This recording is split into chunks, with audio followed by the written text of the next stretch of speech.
ಈ ಬಗ್ಗೆ ಮಾತನಾಡೋದಕ್ಕೆ ನಮ್ಮ ಜೊತೆ ದೂರವಾಣಿ ಸಂಪರ್ಕದಲ್ಲಿದ್ದಾರೆ ಸುನಿತಾ ಮಂಜುನಾಥ್ ಹೆಬ್ಬಾಳ ಬಿಜೆಪಿ ನಾಯಕಿ. ಎಸ್ ಮೇಡಮ್, ನಮಸ್ತೆ. ಮೇಡಮ್ ನಮಸ್ತೆ.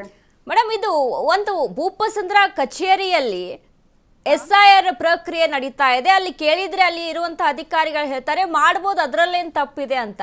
ಅಂದ್ರೆ SIR ಎಷ್ಟರ ಮಟ್ಟಿಗೆ ಸಕ್ಸಸ್ಫುಲ್ ಆಗಿ ನಡೀತಾ ಇದೆ ಅಂತ? ಮೇಡಮ್, ನಮ್ದು ಅಬ್ಜೆಕ್ಷನ್ ಇದೆ ಒಂದೇ. ಯಾಕೆಂದ್ರೆ ಕಳೆದ ಎಲ್ಲಾ ಸಭೆಗಳಲ್ಲೂ ಕೂಡ ಹೇಳಿದ್ರು SIR ನ ಎಲ್ಲಂದ್ರೆ ಅಲ್ಲಿ ಮಾಡುವ ಹಾಗಿಲ್ಲ ಅಂತ. ಅದರಲ್ಲೂ ಕೂಡ ಸರ್ಕಾರಿ ಕಚೇರಿಗಳಲ್ಲಿ ಮಾಡಬಾರ್ದು ಅನ್ನುವಂಥದ್ದು ನಮ್ಗೆಲ್ಲರೂ ಗೊತ್ತಿರುವಂತಹ ಒಂದು ಕಾಮನ್ ಸೆನ್ಸ್. ಸೊ ನಿನ್ನೆ ನಮ್ಮಲ್ಲಿ ಏನಾಗಿದೆ, ಭೂಪಸಂದ್ರ ವಾರ್ಡಲ್ಲಿ ಗ್ಯಾರಂಟಿ ಯೋಜನೆಗಳ ಒಂದು ಸಮಿತಿ ಅನ್ನೋ ಕಚೇರಿ ಏನಿದೆ, ಆ ಕಚೇರಿಯಲ್ಲಿ ಗ್ಯಾರಂಟಿ ಸಮಿತಿಯ ಅಧ್ಯಕ್ಷೆ ಕುತ್ಕೊಂಡು ಸಾಮೂಹಿಕವಾಗಿ ಎಲ್ಲರನ್ನು ಕರ್ಕೊಂಡ್ ಬಂದು, ಕೆಲವರು ಪ್ರೈವೇಟ್ ಏಜೆನ್ಸಿಯವರು ಮತ್ತೆ ವಾಲಂಟಿಯರ್ಸ್ ಅಂತ ಹೇಳಿದ್ರು, ಅವ್ರು ಕರ್ಕೊಂಡ್ ಬಂದು ಫಾರ್ಮ್ಸ್ ಭರ್ತಿ ಮಾಡುವಂಥದ್ದು SIR ಪ್ರಕ್ರಿಯೆ ನಡೀತಾ ಇತ್ತು. ಹಾಗಾಗಿ ಅದು ತಪ್ಪು ಅಲ್ವಾ? ಕಾನೂನು ಅಂದ್ರೆ ಎಲ್ಲರಿಗೂ ಒಂದೇ. ಹಾಗಾಗಿ ಅದನ್ನ ಪಾಲಿಸ್ಬೇಕು ಅಂತ ಹೋಗಿ ನಮ್ಮ ಪಕ್ಷದ ಕೆಲವರು ಹೋಗಿ ಕೇಳಿದ್ದಾರೆ. ಕೇಳಿದಕ್ಕೆ ಅವರ ರಿಯಾಕ್ಷನ್ ನೋಡ್ಬೋದು ನೀವು. ಅದ್ರಲ್ಲಿ ಹೇಳ್ತಾರೆ SIR ನ ನಾವ್ ಎಲ್ ಬೇಕಾದ್ರೂ ಅಲ್ಲಿ ಮಾಡ್ಬೋದು, ಮತ್ತೆ ಸರ್ಕಾರ ಮಾಡುವಂತ ಕೆಲ್ಸನ ನಾವು ಮಾಡ್ತಿದೀವಿ ಅಂತಾರೆ. ಹಾಗಾದ್ರೆ ಸರ್ಕಾರ ಮಾಡುವಂತ ಎಲ್ಲಾ ಕೆಲಸಗಳನ್ನ ಎಲ್ಲಾರು ಮಾಡಬಹುದಾ ಅನ್ನುವಂಥದ್ದು ಅಷ್ಟೇ ನಮ್ದು ಪ್ರಶ್ನೆ. ಅದೇ, ಈಗ ಒಂದು ರೂಲ್ಸ್ ಇದೆ, SIR ಆಗಬೇಕು ಅಂತ ಅಂದರೆ ಇದೇ ರೀತಿಯಾಗಿ ಮನೆಗೆ ತೆರಳಬೇಕು, BLOಗಳು ಮನೆಗೆ ತೆರಳಬೇಕು, ಅಲ್ಲಿ ನಿಜವಾಗ್ಲೂ ಅವರಲ್ಲಿ ನಿವಾಸಿಗಳಾಗಿದ್ದಾರಾ ಏನು ಗಮನಿಸಬೇಕಾಗುತ್ತೆ. SIR ಮಾಡ್ತಾ ಇರೋ ಉದ್ದೇಶನೇ ಅದಲ್ವಾ? ಅಕ್ರಮವಾಗಿ ಯಾರಿದ್ದಾರೆ ದೇಶದಲ್ಲಿ ಅವ್ರನ್ನ ಇಲ್ಲಿ ದೇಶ ಬಿಟ್ಟು ಹೊರಗೆ ಹಾಕ್ಬೇಕು, ಅವರು SIRದಲ್ಲಿ ಅವರು ಜಾಯಿನ್ ಆಗೋಂಗಿಲ್ಲ ಅಂತ. ಬಟ್ ಇಲ್ಲಿ ಆಗ್ತಾ ಇರೋದು ಏನು ಅಂತ ಸಾಮೂಹಿಕವಾಗಿ ಕರೆಸಿ ಯಾರೋ ಏನೋ ಒಂದು ಡಾಕ್ಯುಮೆಂಟ್ಗಳನ್ನ ತೆಗೆದುಕೊಂಡು ಬಂದು ಇಲ್ಲಿ ಕೊಟ್ಬಿಟ್ರೆ ಅದನ್ನ ಇವ್ರು ನಿಜ ಅನ್ಕೊಂಡು ಫಿಲ್ ಮಾಡ್ಬಿಡ್ತಾರಾ ಅಂತ. ಮೇಡಮ್, ನಮ್ಮ ಆಕ್ಷೇಪನೂ ಕೂಡ ಅದೇ ಆಗಿತ್ತು. ಎಲ್ಲದರಲ್ಲೂ ಕೂಡ ಯಾವುದೇ ಪಕ್ಷ ಇರಲಿ, ಅದು ಯಾವುದೇ ಕಾಂಗ್ರೆಸ್ ಇರಲಿ, ಬಿಜೆಪಿಯಲ್ಲಿ, JDS ಇರಲಿ, ಯಾರೇ ಇರಲಿ, ಪಾರದರ್ಶಕವಾದಂತಹ SIR ನ ನಾವು ಭರ್ತಿ ಮಾಡಬೇಕು. ಈಗ ಮನೆಗೆ ಇಲ್ಲ ಅಂದಾಗ ಮನೆಗೂ ಹೋದಾಗ ನಮ್ಗೆ ಅವ್ರು ಇದಾರ ಅಥವಾ ಬೇರೆ ಕಡೆ ಶಿಫ್ಟ್ ಆಗಿದಾರ ಅನ್ನುವಂಥದ್ದು. ಮೊನ್ನೆ ನಮ್ಮ ಭೂಪಸಂದ್ರದಲ್ಲಿ ನಡೆದಿರುವಂತ ಒಂದ್ ಸಂಗತಿನ ನಾನು ಹೇಳೋದಕ್ಕೆ ಇಷ್ಟಪಡ್ತೀನಿ.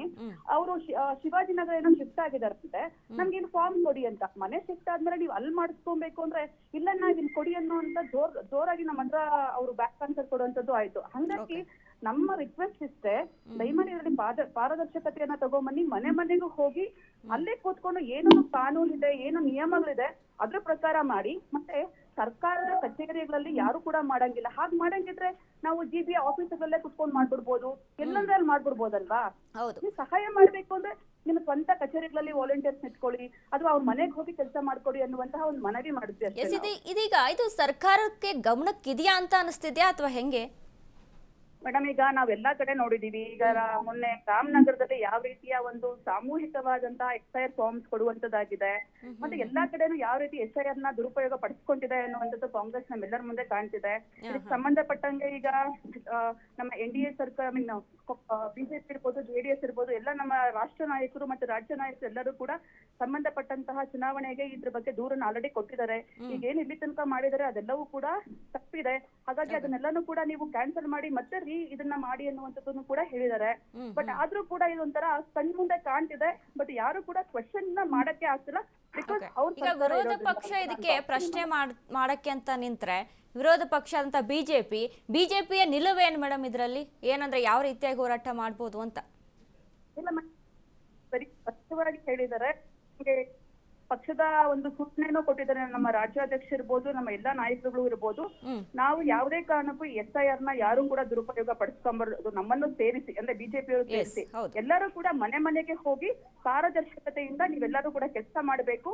ಇದರಲ್ಲಿ ಯಾವುದೇ ರೀತಿಯ ಒಂದು ಅನ್ಯಾಯ ಆಗಬಾರ್ದು, ಯಾವುದೇ ನಿಯಮಗಳನ್ನ ಗಾಳಿಗೆ ತೂರಬಾರ್ದು ಅನ್ನುವಂತಹ ನಿಲುವನ್ನ ಬಿಜೆಪಿ ಸ್ಪಷ್ಟಪಡಿಸಿದೆ. Madam, thank you ma'am.